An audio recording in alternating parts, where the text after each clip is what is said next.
Pernah nggak sih Anda menjumpai seseorang yang sudah tua, dia lupa mengingat sesuatu, kemudian secara spontan ia mengatakan, "Maaf ya, lupa, maklum sudah faktor U atau usia." Atau Anda sendiri pernah secara spontan mengatakan, "Wah, kayaknya otak ini sudah lelah, jadi perlu istirahat." Bener nggak sih, kemampuan otak itu tergantung usia, dan otak itu kadang capek atau mengenal lelah. Dalam banyak riset, kian tua seseorang maka otak itu kian baik dan otak itu tidak mengenal lelah. Teman-teman, kembali lagi bersama kami yang akan membahas seputar fakta dan mitos seputar otak manusia. Inilah 3 fakta unik tentang otak yang perlu Anda ketahui. Otak itu jati diri manusia. Kalau organ-organ lain rusak bisa digantikan dengan organ lain orang lain dan tidak akan mengalami perubahan jati diri. Sebut saja jantung. Seseorang rusak dan digantikan oleh jantung orang lain. Mungkin yang berubah hanyalah saluran nafas yang lebih lega dan tidak terlalu sesak. Tapi logat, karakter, dan cara berbicara itu tidak akan pernah berubah. Berbeda dengan otak. Organ yang bisa dipegang dengan sebelah tangan ini adalah cerminan dari jati diri seseorang. Otak mengatur seluruh fungsi tubuh, mengendalikan kebanyakan perilaku dasar kita.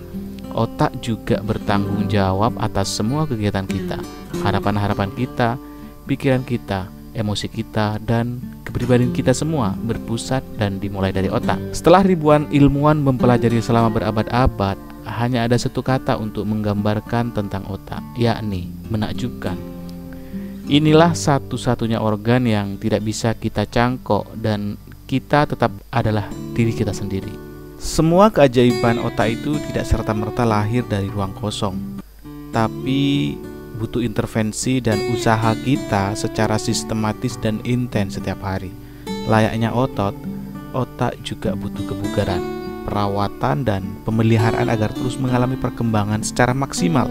Pada satu hari yang cerah, tepatnya pada bulan Oktober 2024, beberapa pakar otak seluruh dunia berkumpul di kediaman Dalai Lama, orang tua yang menjadi musuh pemerintahan Cina dan pernah memperoleh Nobel Perdamaian. Pertemuan itu membahas ihwal neuroplastisitas, yakni kemampuan sel-sel saraf dalam mengubah diri.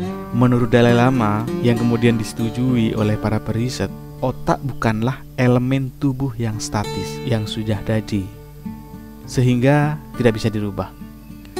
Jadi otak itu adalah elemen yang sangat dinamis. Namun perubahan itu tak mungkin terjadi tanpa intervensi serius dan sistematis, terutama latihan-latihan mental. Jadi potensi otak untuk berubah sangat tidak terbatas. Otak sebagai sebuah simbol jati diri seorang yang terus bergerak dinamis alias tidak statis, juga memberikan pesan pada kita bahwa karakter dan kepribadian seorang itu juga tidak akan pernah statis. Kalau ada anggapan yang selama ini menegaskan bahwa kepribadian dan karakter seorang tidak bisa dirubah, maka itu mitos. Karena otak itu akan mengalami perkembangan seiring dengan intervensi secara sistematis dan kontinu, terutama intens dalam melakukan proses latihan-latihan otak. Otak itu makin tua makin baik. Kapasitas otak itu tidak ditentukan oleh jumlah neuron, tapi lebih pada kekuatan koneksi dalam mengirim arus informasi antar jaringan otak. Kalau usia sudah tua, tapi kita bisa merawat kabel-kabel koneksi yang menghantarkan informasi antar otak, maka kapasitas otak tidak akan pernah mengalami penurunan.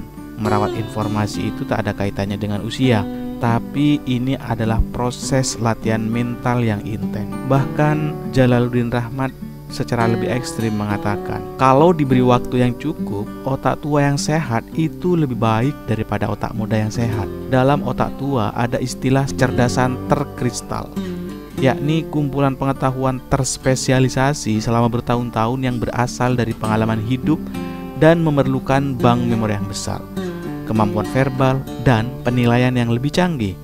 Sementara pada otak muda terdapat kecerdasan cair, yakni kecerdasan ini akan menjadikan anak muda cepat dalam belajar, tapi kualitasnya belajarnya lebih rendah dengan otak tua. Jadi persoalan penurunan kemampuan otak tidak terletak pada usia, tapi lebih pada tidaknya penyakit yang bisa merusak jaringan sel-sel saraf pada otak. Banyak orang yang usianya sudah tua, tapi ia tetap mempunyai kapasitas otak yang cukup mumpuni.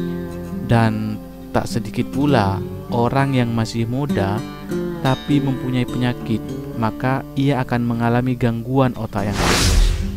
Otak tidak pernah mengenal lelah. Otak manusia adalah mesin tercanggih yang ada di jagat raya, karena dia adalah organ yang tak pernah berhenti beraktivitas, tak akan pernah mengenal lelah, serta tidak akan pernah terbatas untuk menyerap dan menyimpan informasi. Ada yang beranggapan bahwa otak kita sedang tidak beraktivitas kalau sedang tidur, padahal itu hanya sekedar rileks. Otak orang yang sedang tidur tetap bekerja. Ketika orang sedang tidur, otak sedang melakukan konsolidasi sel-sel saraf yang sebelumnya terpecah belah sehingga kekuatannya bertambah.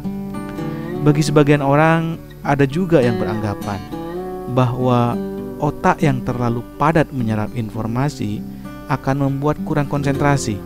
Ini secara tidak langsung tidak mengakui bahwa otak mempunyai kedahsyatan dan menganggap otak itu lemah. Kian banyak informasi yang datang, otak kita kian kuat dan akan terjadi proses perubahan yang luar biasa jika itu berkaitan dengan informasi yang tak lazim bagi otak kita. Jadi otak kita akan lebih baik jika ada persoalan ataupun hal-hal yang baru, maka daya responnya itu akan luar biasa.